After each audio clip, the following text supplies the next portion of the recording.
사무엘하 중간 부분 되겠습니다. 네 번째 시간인데요. 다섯 번째 시간이죠. 11장부터 21장까지 그 부분의 타이틀은, 내용은 범죄와 그 고통입니다. 21장은 사울 집안의 범죄를 인하여서 이스라엘 백성들에게 기근이 임하는 내용이 나와 있고, 20장까지, 11장에서 20장까지는 다윗의 범죄와 그 고통, 또 회복이 포함된 내용인데요. 지난번에 범죄 살펴봤습니다. 하나님 앞에 경건하게 살았던 다윗이 범죄하는 것을 보면서 로마서에 나와 있는 말씀처럼 모든 사람이 죄인이다 하는 것을 우리에게 철저하게 알려주고 있는데요. 그 범죄는 하나님과의 그 관계를 끊는 무서운 역할을 한다 하는 것을 지난번에 살펴봤고요. 이제 범죄 다음에는 회개가 되겠습니다. 12장 되겠고, 회개 다음에 다윗이 회개했지만은 하나님께서 다윗에게 징계하심으로 13장부터 다윗의 가문에 일이 벌어지기 시작합니다. 간음죄가 또 일어나고, 또 형제간에 살인하는 일이 일어나고, 그래서 제일 큰 첫 번째 아들 사망하게 되고요. 이 압살롬이라는 동생이 형을 살해하게 되는데, 결국 다윗과 관계가 틀어지게 되지요. 다시 다윗이 받아주었습니다마는 압살롬이라는 이 아들이 앙심을 품고 14장, 15장으로 넘어가면 드디어 다윗에게 반역을 하게 됩니다. 아버지를 향하여서 반기를 들고 실제 아버지의 생명을 해하려고 한 그는 압살롬. 하나님께서 그런 상황에서 다윗에게 개입하셔서 회복시켜주는 내용이 17장, 18장으로 넘어가면 나와 있고요. 19장, 20장으로 가면 하나님의 개입으로 인해서 다윗이 다시 왕자리를 찾는 내용이 나와 있습니다. 오늘은 그 가운데 회개하는 부분, 그 부분을 살펴보기를 원합니다. 12장을 중심으로 앞쪽에 나오는, 12장 앞쪽에 나오는 성경을 많이 읽고 그렇게 쉽게 살펴보기를 원합니다. 먼저 1절을 우리 다 같이 읽도록 하겠습니다. 여호와께서 나단을 다윗에게 보내시니 와서 저에게 이르되, 한 성에 두 사람이 있는데 하나는 부하고 하나는 가난하니. 다윗이 이제 시간이 좀 지났습니다. 범죄하고 나서 우리아를 살해하고, 그 전에 이미 범죄를 했지요. 한 1년 정도 지난 뒤에 하나님께서 기간을 두셨죠. 범죄할 때 바로 그렇게 치신 것이 아니고요. 혹시나 다윗이 돌아올까 그렇게 기다렸던 마음도 있고요. 우리 하나님은 많이 참으시잖아요. 그러나 다윗이 악한 짓을 하고 있는 것을 유심히 보고 계셨던 것입니다. 나단이라는 선지자를 보내게 되는데, 앞쪽에 우리가 나단 선지자 살펴본 적이 있습니다. 성전 건축하려고 할 때도 이 나단 선지자가 응답을 받았고요. 하나님께서 이 나단 선지자를 보내서 다윗을 깨우치려고 하는 것입니다. 회개하기를 기다리는 거지요. 자기가 스스로 회개하지를 못하니까 선지자의 말씀을 통하여서 그가 깨닫도록 그렇게 하는데, 우리 하나님께서 얼마나 좋으신 분인지 바로 그렇게 다윗의 죄를 지적하지 않습니다. 그렇게 하실 수도 있잖아요. 너 악한 자이다. 왜 7계명을 범하고 또 죄 없는 그 우리아를 적군에게 내어주어서 살해하게 했느냐. 너 잘못되었다. 그렇게 직접적으로 다윗을 향하여서 꾸짖을 수도 있습니다마는, 우리 하나님은 그렇게 하시지 않고 당신의 종을 보내어서 다윗에게 깨닫도록 그렇게 하는데, 이 1절 이하에 쭉 보면은 비유를 들어서 이야기를 합니다. 얼마나 여러분, 나단 선지자도 생각하시고 다윗도 생각한 거예요. 다윗은 힘을 가지고 있는 왕이기 때문에 나단이 직접적으로 이야기를 하면 또 그가 감정이 격해져서 선지자를 해할 수 있기 때문에 나단 선지자도 보호하고 더 나아가서는 다윗 자신에게 자존심이 상하지 않도록 그렇게 비유를 들어서 이야기로 그렇게 하는 내용이 나와 있는데 그 비유의 주인공은 바로 부자입니다. 부자. 두 사람이 있는데 한 사람은 가난하고 한 사람은 잘 사는 사람이다. 가난한 사람은 누구겠어요? 우리야겠지요. 우리야. 그 비유 속에. 그리고 부자는 힘을 가지고 있고 많은 것을 가지고 있는 왕 다윗이 되겠습니다. 그렇게 비유를 시작하는데요. 2절, 3절 연달아서 읽도록 하겠습니다. 그 부한 자는 양과 소가 심이 많으나 3절 듣겠습니다. 가난한 자는 아무것도 없고 자기가 사서 기르는 작은 그 암양 새끼는 저와 저의 자식과 함께 있어 자라며 저의 먹는 것을 먹으며 저의 잔에서 마시며 저의 품에서 누움으로 저에게는 딸처럼 되었건. 2절에 보면은 그 부자는 심히 부하나 그랬지요. 다윗이 얼마나 힘이 있고 또 금은보화뿐만 아니고 자기가 마음만 먹으면 뭐든지 할 수 있는 그런 위치에 있잖아요. 부자 가운데 부자지요. 다윗을 지칭하고 있습니다. 3절에 보면은 거기에 가난한 자에 대해서 이야기를 하는데 그 가난한 자 우리야는 딱 하나 귀중하게 여기고 아끼는 것이 있는데 그것이 어린 암양 새끼입니다. 암양 새끼. 그것을 가지고 자식들과 함께 지내고 있는데 같이 먹기도 하고 같이 마시기도 하고 또 자기 품 안에서 같이 눕기도 하는 얼마나 그 비유가 참 구체적입니까? 뒷부분에 보면은 자기 딸처럼 아끼고 이뻐했던 그런 존재였다. 그렇게 비유적으로 이야기를 합니다.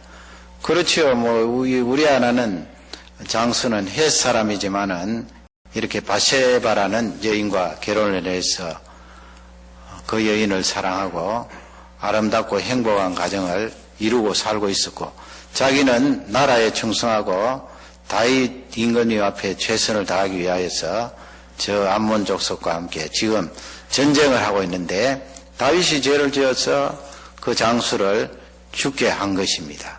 그것을 자세하게 설명을 합니다. 4절에 이제 이 부자가 어떻게 했는가 그것을 알려주고 있습니다. 4절입니다.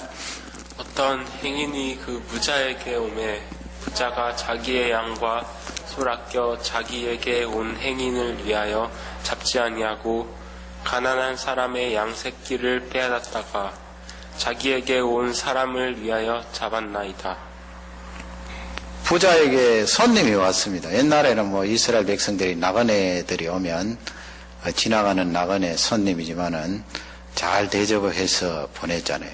이 부자에게 손님이 왔습니다. 손님이 왔으면 당연히 자기가 가지고 있는 양과 소를 잡아서 손님을 지극하게 대접을 해야 되는데 이 부자는 그렇게 하지 않았다는 것입니다. 도리어 가난한 사람, 그 아끼고 사랑하고 이뻐했던 어린 암양 새끼를 빼앗아서 그것을 잡아 손님을 대접했다. 그렇게 지금 우화로 이 이야기를 다윗에게 하니까 그 이야기를 들은 다윗이 밝은 화를 냈겠지요. 5절 말씀을 다 같이 읽겠습니다. 다윗이 그 사람을 크게 노하여 나단에게 이르되 여호와의 사심을 가리켜 맹세하노니 이 일을 행한 사람은 마땅히 죽을 자라.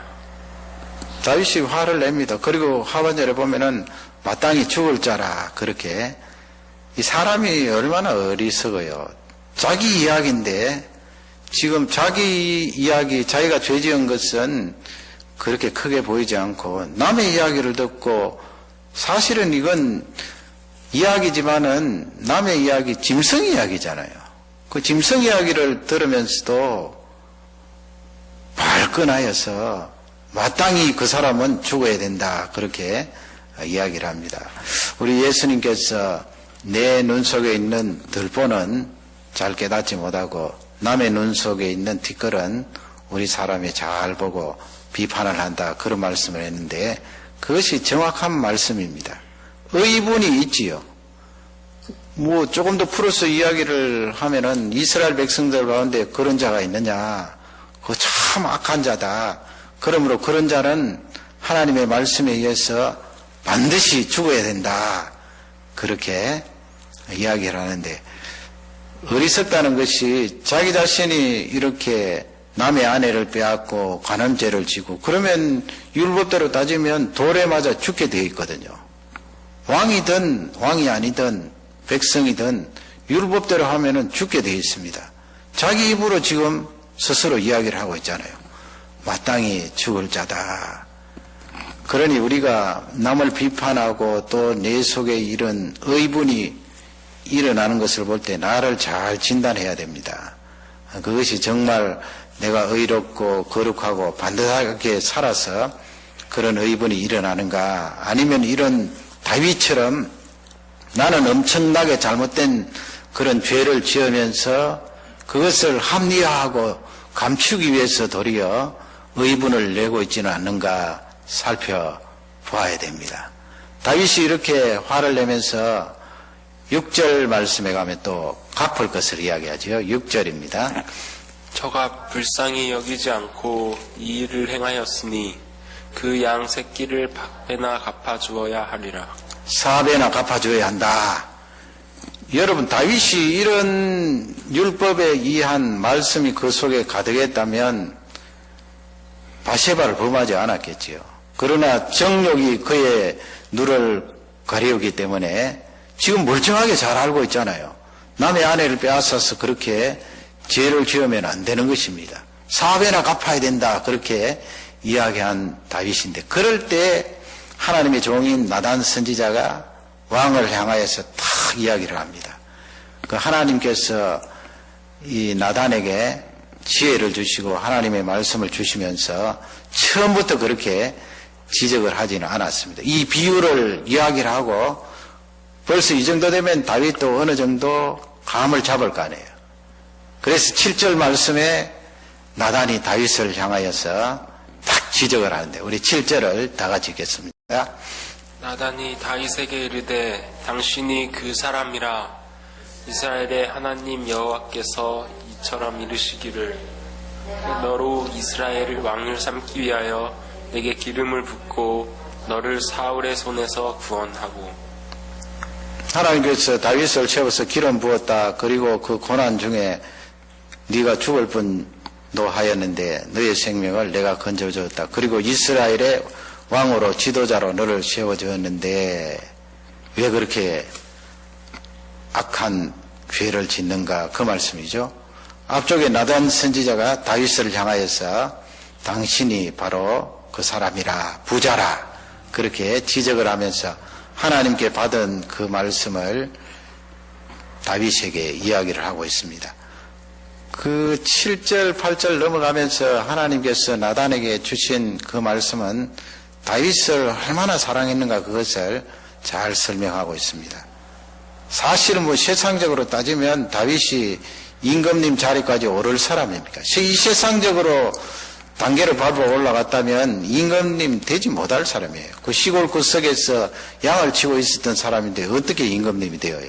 하나님께서 가려 뽑으시고 그를 사랑하시고 대우해 주시고 또 그의 길을 살려주시고 승리케 하시고 위험에서 건져주시고 목숨을 보존해 주셔서 이스라엘 백성들의 왕이 되었는데 왜 그렇게 악한 죄를 지느냐 책망을 하고 있습니다. 9절을 다 같이 읽겠습니다. 그러한데 어찌하여 내가 여호와의 말씀을 업신여기고 나 보기에 악을 행하였느뇨. 내가 칼로 햇사람 우리아를 죽이되 암몬 자손의 칼로 죽이고 그 철을 빼앗아 내 철을 삼았도다. 다 나와 있잖아요. 암몬 자손들에게 죽게 한 우리아가 왜 죽었는가? 요압하고 다윗만 알고 있을 줄 알았는데 그렇지 않습니다. 하나님께서는 그 의도와 편지가 요압 손에 넘어가고 요압의 계략에 의해서 우리아가 숨지는 그것을 하나님은 똑똑하게 보고 계셨던 거예요. 모르실 리가 없지요. 그만큼 하나님께서 다윗을 사랑하고 아끼시고 귀하게 사용하시는데 다윗이 이렇게 악한 짓을 하니까 업신여기고 하는 말씀을 앞쪽에 사용을 하고 있습니다. 나를 업신여겼다. 하나님을 업신여겼다. 죄라는 것은 이렇게 하나님을 업신여기는 것입니다. 왜냐하면 하나님은 죄와 상관이 없는 분이고 거룩하신 분이기 때문에 우리가 하나님의 자녀로서 죄를 짓게 되면 하나님을 업신여기는 것이 되는 것입니다. 다윗이 바세바를 범하고 자기의 부하 장수인 우리아를 살해한 것, 사람과 사람 사이에 일어난 일이지만은 하나님이 보실 때 그것은 악한 짓이었습니다. 하나님을 업신여기는 그런 행동이었습니다. 하나님을 무시한 것이죠. 그것을 하나님께서 꼬집어내실 때에 다윗이 회개를 합니다. 우리 사마 12장 말씀에는 간단하게 그렇게 되어 있어요. 여러분 성경을 읽어 내려가시면서 이렇게 큰 죄를 지어놓고 다윗이 그냥 말 한마디로 하나님 잘못했습니다 하면 하나님께서 덜컥 용서해 주시는 그런 것으로 생각하면 안 돼요. 지금 12장에는 간단하게 그렇게 되어 있지요.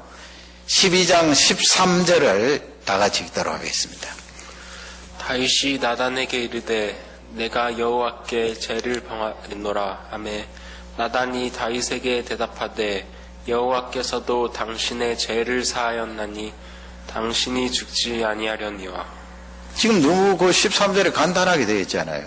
나단이 그렇게 질책을 하면서 하나님께서 너를 사랑하고 그렇게 높여주셨는데 왜 그렇게 악한 죄를 지었느냐 할 때 내가 범죄하였노라 그렇게 말하니까 나단 선지자가 하나님께서 왕의 죄를 사하여 주셨습니다. 여러분 죄를 그렇게 지독한 죄를 짓고 간단하게 하나님 죄가 잘못했습니다 그러면 그 다음에 하나님께서 너의 죄를 다 용서해 주노라, 그게 그렇게 쉬운 거예요. 그 쉽지 않다는 것이 13절 뒷부분에 나와 있잖아요. 당신이 이제는 죽지 아니할 것입니다. 만약 그때 회개하지 않았더라면 예를 들어서 나단 선지자를 향하여서 네가 뭔데 나를 향하여서 그렇게 질책을 하느냐, 신하들을 시켜서 나단 선지자를 해하였더라면 다윗은 하나님 앞에 죽는 거지요. 사망을 체험해야 되는 거지요. 죽지 아니할 것입니다. 그렇게 나단 선지자가 그 말을 하면서 다윗이 다시 사는 기회를 얻게 된 것입니다. 거기에는 간단하게 그렇게 나와 있지만은 다윗이 얼마나 회개를 했는지 아세요? 대표적인 회개가 시편 51편입니다. 그 시편 51편을 읽으면서 내가 원죄로 출생한 그것까지 들추어내서 나는 원죄를 가지고 있는 그런 악한 죄인입니다. 하나님 나를 용서해 주십시오. 다윗 임금님이 그렇게 회개를 철저하게 했어요. 그냥 말 한마디 툭 던지고 용서함 받았다 그게 아니에요.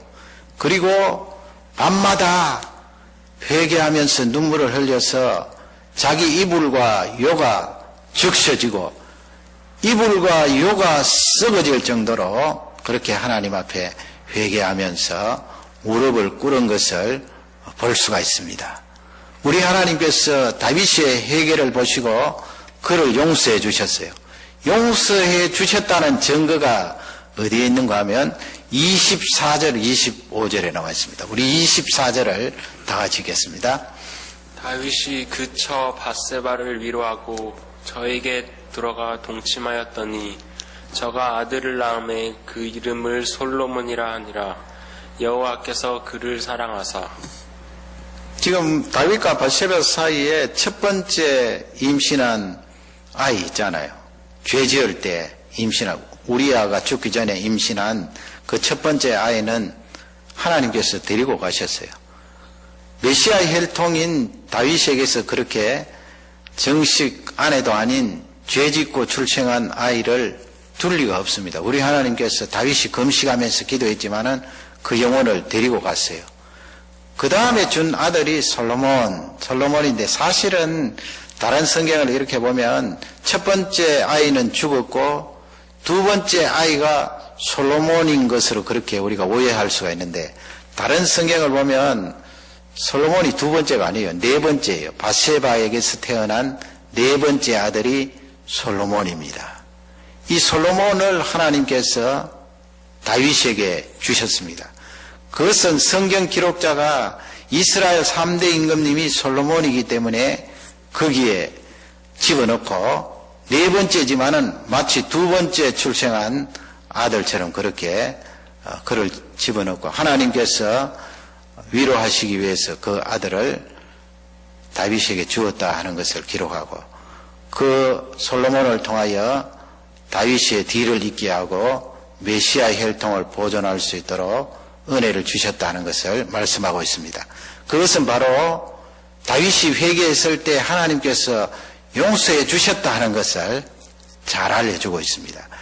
25절도 연달아서 읽겠습니다.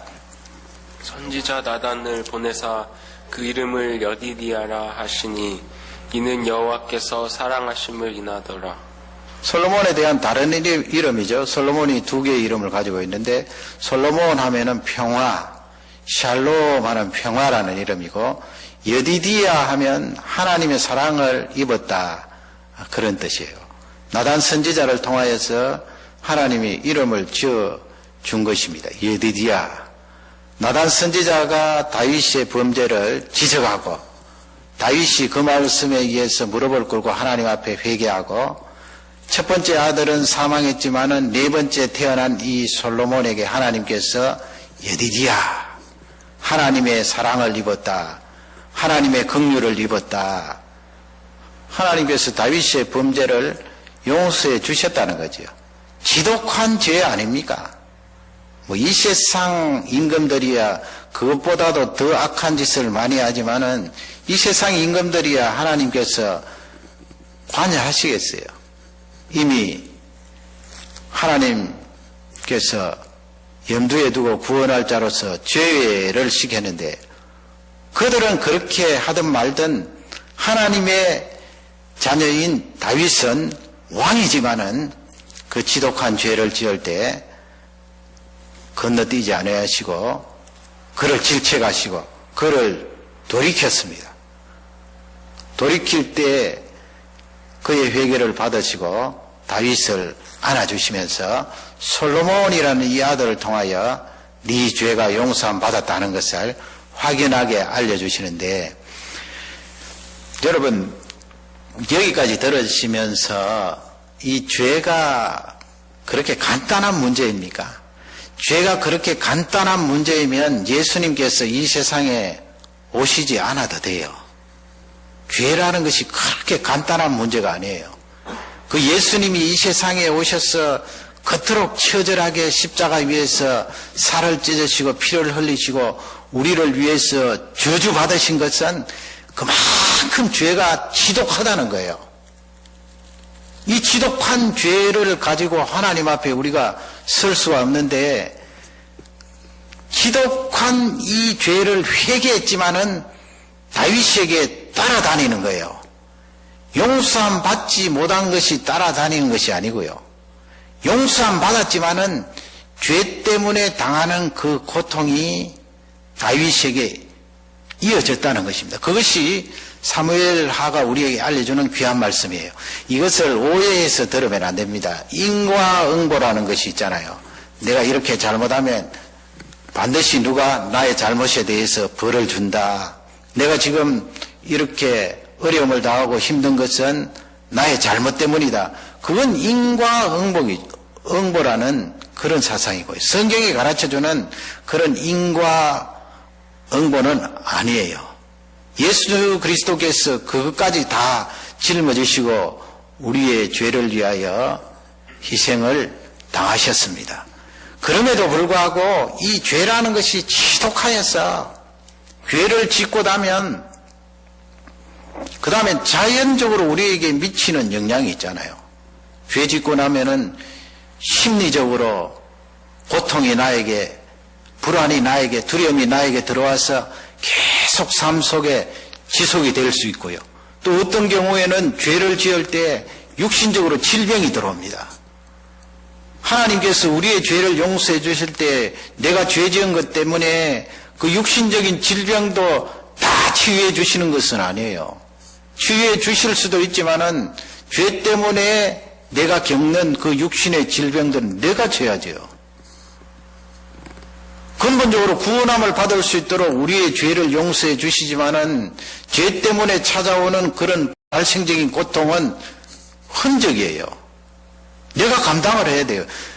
그러기에 이 다윗이 그토록 철저하게 회개했지만은 죄가 이렇게 무시무시하고 지독하게 인간에게 따라다닌다는 것을 우리에게 철저히 알려준 거예요. 그것이 다윗이 당하는 고통입니다. 얼마나 그 고통이 무서운데요. 다윗이요, 그 한순간 달콤한 정욕에 빠져서 남의 아내를 빼앗고 그 남편을 살해하는 그 죄를 지었는데 불과 순간적이잖아요. 그 달콤한 죄에 빠진 그 다윗이 뒤에 당하는 그 고통은 너무나 엄청나요. 죄 짓는 것은 11장 한 장만 딱 할애됐잖아요. 그리고 10회개로부터 시작해서 20장까지 다윗이 당하는 고통이에요. 죄 때문에 당하는 고통이에요. 하나님께서 맛보기로 우리에게 알려주신 거예요. 인과응보는 아니지만은 죄라는 것이 지독하게 이렇게 사람을 괴롭히고 용서함을 받은 자에게까지 자연적으로 찾아오는 그 영향 때문에 고통을 당할 수 있다는 거죠. 그러니 이 말씀을 통해서 우리가 이 죄를 멀리하고 성령의 충만함을 입는 것이 그토록 중요해요. 그러나 우리 인간들은 그 죄의 달콤함 한순간 찰나잖아요. 몇 분, 몇 시간, 며칠 그것을 이기지 못해서 다윗처럼 죄에 빠져버리면 그 뒤에 찾아오는 폭풍우, 고통은 이루 행언할 수가 없는 것입니다. 그것을 13장부터 쭉 우리에게 알려주고 있는데 하나님께서 다윗에게 징계하신 거예요. 용서는 해주셨지만 예수 그리스도 오시고 나서 계속해서 이렇게 하나님께서 징계를 하셨다면 우리 살아있을 사람이 누가 있겠습니까? 거짓말 안 하는 사람이 어디 있고 죄 짓지 않는 사람이 어디 있겠어요? 이렇게 다 하나님께서 징계를 하셨다면 견딜 수가 없을 거예요. 그러나 메시아의 혈통인 이 다윗 임금님, 다윗의 후손이여 예수 그리스도가 오실 메시아의 혈통인 이 다윗은 이스라엘의 왕으로서 중요한 그 위치에 있기 때문에 하나님께서 그냥 넘어가실 수가 없어요. 그를 징계하셨어요. 그 징계 내용이 10절, 11절에 나와 있어요. 무섭죠. 이 10절, 11절 말씀을 인과응보적으로 해석하지 마시고 제가 지금까지 설명한 그 내용들을 정리하시기 바랍니다. 10절을 다 같이 읽도록 하겠습니다. 이제 내가 나를 업신여기고 햇사람 우리아의 철을 빼앗아 내 철을 삼았은즉 칼이 내 집에 영영이 떠나지 아니하리라 하였고. 얼마나 무서워요. 칼이 내 집에 영영이 떠나지 아니하리라 이 말씀은 칼은 그 목숨을 빼앗는 상징이잖아요. 전쟁의 상징이고요. 그게 뭐 이웃 나라하고 전쟁하는 그 칼을 지금 말하는 것이 아니고 먼저 핵심적인 다윗의 그 가정부터 시작된다는 것을 하나님께서는 우리에게 알려주고 계세요. 칼이 너희 집에 떠나지 않겠다. 그죠? 암논이라는 이 왕자가 누이 동생, 물론 어머니는 다르지만 누이 동생에게 정욕을 품고 다윗이 바세바에게 정욕을 품듯이 암논이라는 이 오빠가 누이 동생에게 정욕을 품고 그를 범했어요. 그 누이 동생이 다말이라고 하는데 이 누이 동생이 압살롬이라는 오빠하고 같은 어머니였어요. 그러니 압살롬이 가만히 있겠어요? 압살롬이 머리가 좋은 사람이기 때문에 당장 복수를 하지 않고 마음속에 딱 간직하고 있다가 기회를 엿본 거예요. 그리고 양털 깎는 그날을 이용해서 왕자님들을 다 초청해서 이 암논 제일 큰 형이잖아요. 칼을 가지고 살해를 했어요. 일이 벌어지잖아요. 그러니 형을 살해한 그 압살롬을 다윗이 좋아할 리가 있나요? 원래는 압살롬이 인물이 좋고 다윗이 아주 아꼈던 왕자입니다마는 그렇게 엄청난 짓을 저질렀기 때문에 외국으로 망명을 가서 외가댁이에요. 거기 있는 동안 몇 년 동안 다윗과 사이가 좋지 않았는데 요압 장군이 중간에 어떻게 다리를 놓아서 예루살렘에 오게 되는데 다윗이 만나주지를 않았어요. 그렇겠지요. 형제를 살해한 그 아들을 어떻게 만나겠어요.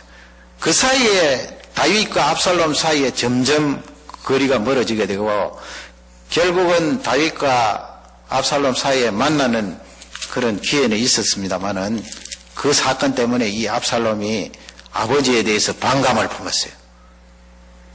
반역을 한 거죠, 결국. 그게 15장부터 나오는 이야기예요. 아버지를 몰아낸 거예요. 아버지가 아들 때문에 쫓겨나서 맨발로 도망을 가잖아요. 요단강을 건너려고. 맨발로 산길을 걸으면서 아버지가 항응 울었어요. 실제 장난치는 것이 아니고요. 이 압살롬은 책략을 세우는데 어느 책략이 맞는가 선택을 하는 거 보면 다윗을 따라가서 다윗의 부하들을 치고 아버지의 생명을 빼앗으려고 그랬어요. 칼이 너의 집에 떠나지 않을 것이다. 얼마나 무서워요. 다윗이 만약에 이런 엄청난 징계에 대해서 미리 알았더라면 그렇게 죄를 지었을까요? 그러니 하나님께서 이런 장을 우리에게 보여주시면서 죄 짓지 말라는 거예요. 그 죄 짓는 것은 하나님을 업신여기는 것이기 때문에 절대로 죄 짓지 말라는 거예요. 만일에 죄 짓는 단계에 들어가면은 초기 단계에서 뉘우치고 돌아와서 하나님 앞에 회개해야 된다는 것을 우리에게 알려주고 있습니다. 그 다음에 11절 읽어보겠습니다. 여호와께서 또 이처럼 이르시기를 내가 내 집의 제화를 지키고 내가 내 처들을 가져 내 눈앞에서 다른 사람에게 주리니 그 사람이 내 처들로 더불어 맥주에 동침하리라. 지금 하나님께서 무섭게 다윗에게 그 후처들이 있었잖아요. 물론 뭐 이름 나오는 그 아내들 말고도 왕이니까 또 후궁들을 여럿이 두었겠지요. 이름 없는 후궁들. 다윗이 피난 떠날 때에 성경에 나오는 이름 있는 아내들이야 다 데리고 갔겠죠. 그러나 이름이 나오지 않는 그 후궁들은 예루살렘에 그냥 두었다고 해요. 다윗성에. 그냥 두고 갔을 때 압살롬이 어머니 객이잖아요. 후궁이지만 어머니 객인데 그들을 범해요. 그게 콩가루 집안이 되는 거예요. 콩가루 집안이. 죄 그렇게 짓고 체면이 어디 있고 왕이 그렇게 맨발로 도망을 가고 산비탈에 가는데 시므이라는 사람이 먼지를 날리면서 돌을 던지면서 이 피 흘린 자여 더러운 자여 물러가라고 왕을 향해서 그런 저주의 소리도 듣고 밑바닥까지 내려가는 거예요. 이것을 하나님께서 실제 다윗의 현장을 통해서 우리에게 철저하게 알려주는 것입니다. 죄가 이토록 무섭다는 거예요. 그토록 무섭기 때문에 예수님께서 십자가 위에서 그만큼 고통을 당하고 성부 하나님께 버림을 받아서 나의 하나님 어찌하여 나를 버리셨나이까. 그 고통 속에 저주를 받으셔야만 했던 것입니다. 여러분 오늘 이 말씀을 통하여 다윗이 범죄하고 회개했지만은 그 회개한 거기까지만 우리가 적용할 것이 아니고 죄가 이토록 무섭다는 것을 우리에게 철저히 알려주면서 하나님 앞에 바로 설 것을 말씀하고 있습니다. 이 말씀이 축복이 되시기를 바라고요. 또 나의 그릇을 하나님 앞에 깨끗하게 예수 그리스도의 보혈로 늘 씻으면 그 그릇이 정결하게 되어서 하나님의 쓰임받는 귀한 도구가 되는 줄 확신합니다. 그런 사람을 하나님이 사용하시고 높이 드시는 것입니다. 다윗도 그런 사람이었죠. 그런 사람이었는데 한순간 넘어져서 이렇게 무서운 징계를 받는 것을 볼 수가 있습니다. 우리는 복음 안에서 어떤 죄라도 예수 그리스도로 말미암아 용서함을 받습니다. 용서함을 받기 때문에 마음대로 죄 지으라는 것이 아니고요. 나를 용서해 주신 그 예수 그리스도의 고통과 저주가 그토록 비참했는데 내가 어떻게 죄를 지을 수가 있는가. 늘 깨어서 말씀을 가까이하고 기도에 힘쓰는 우리 모두가 되기를 주님의 이름으로 축원합니다.